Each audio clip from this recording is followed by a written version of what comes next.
कि हमारे जो है हिट कर दिया, हमारे नूर खान बेस पे हिट कर दिया।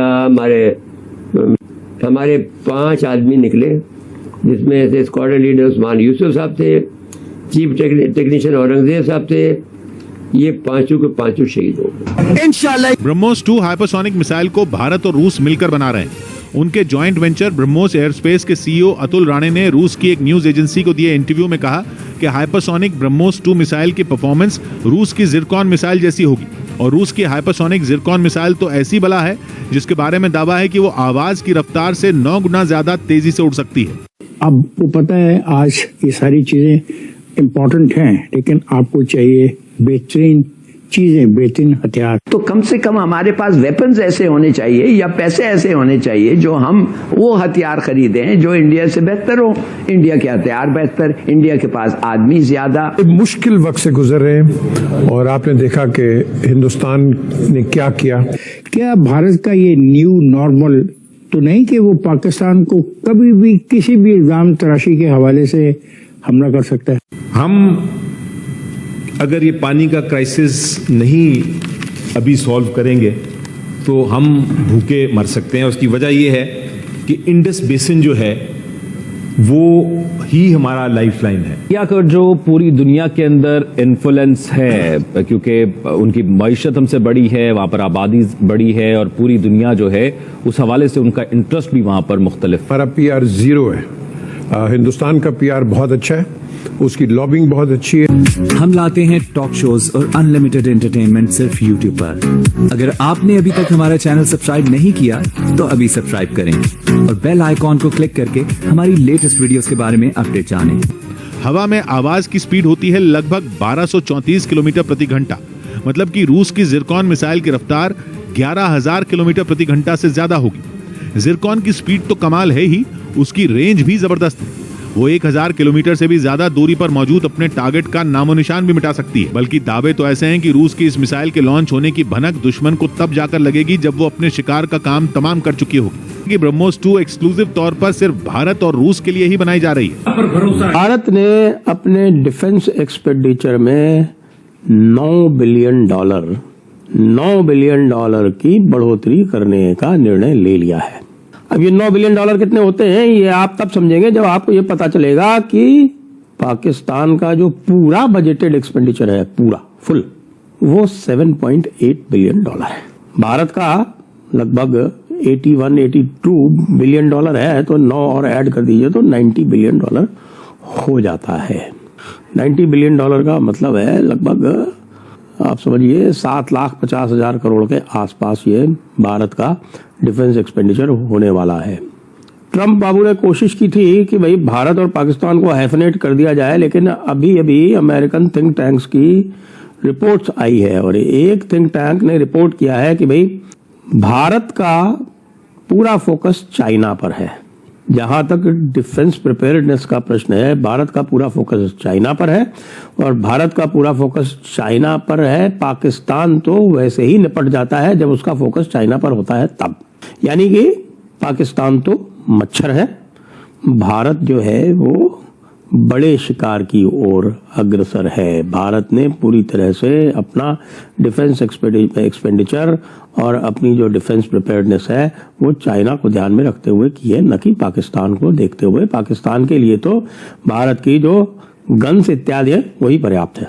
अब ये जो $9 बिलियन जो खर्चा होने वाला है ये किसमें होगा, क्योंकि भारत ने ये तो दिखा दिया, भारत ने ये बिल्कुल अच्छी तरह से दिखा दिया कि साहब ये हमारा बहुत ही जबरदस्त एयर डिफेंस सिस्टम है, जो चाइना के और तुर्की के जो भी हथियार हैं पाकिस्तान के पास उनको पूरी तरह से नकारा कर सकता है। और भारत के पास जो ऑफेंसिव कैपेबिलिटी है उसको न्यूट्रलाइज करने की पाकिस्तान के पास ताकत नहीं है। ये भारत ने अच्छी तरह से डेमोन्स्ट्रेट हिट कर दिया। हमारे नूर खान बेस पे हिट कर दिया, हमारे जो मियाँवाली के एयरपोर्ट पे हिट कर दिया, पेशावर के उस पर हिट कर दिया, सब तो मार गिरा। इल्ला वन जगह पर जो कि हमारा बुलारी है, जो कोटरी के करीब है। बुलारी बहुत पुराना एयरबेस है, ये गोरों के जमाने का 1945 का जमाने का एयरबेस, एयर पट्टी थी ये पहले, अब ये एयरबेस बन गया। अब इसमें जब वो सायर बजाने का तो इन्होंने 4 मिसाइल आए थे, 3 को उन्होंने रोक लिया।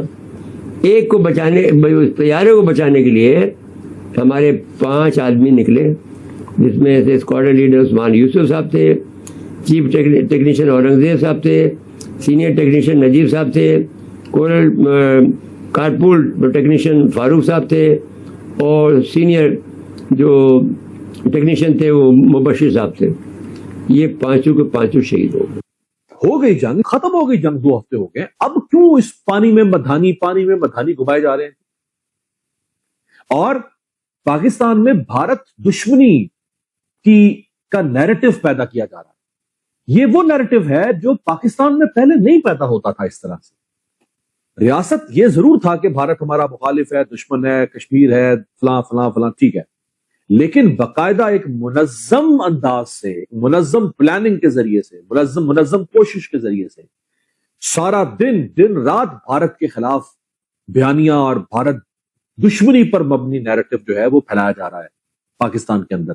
ये वो नैरेटिव है जो पाकिस्तान में पहले नहीं फैलाया जाता था, और ये वो नैरेटिव है जो इंडिया में पाकिस्तान के खिलाफ फैलाया जाता था। हम पाकिस्तानी तो इस बात पर फख्र करते थे, हम तो इस बात पर खुशी महसूस करते थे कि पाकिस्तान के अंदर हमारे पाकिस्तानी कौम में भारत दुश्मनी नहीं पैदा की जाती, जबकि इंडिया के अंदर वहां के सियासतदान और वहां के कुछ इंतहा पसंद लोग, सारे भी नहीं, खैर सारे सियासतदान नहीं, कुछ और इंतहा पसंद जो जमाते हैं, वो पाकिस्तान दुश्मनी पैदा करती हैं अपनी कौम के अंदर, और उसी का ये नतीजा है कि आप देखें कि ये दोनों मुल्क एक दूसरे के खिलाफ खड़े रहते हैं।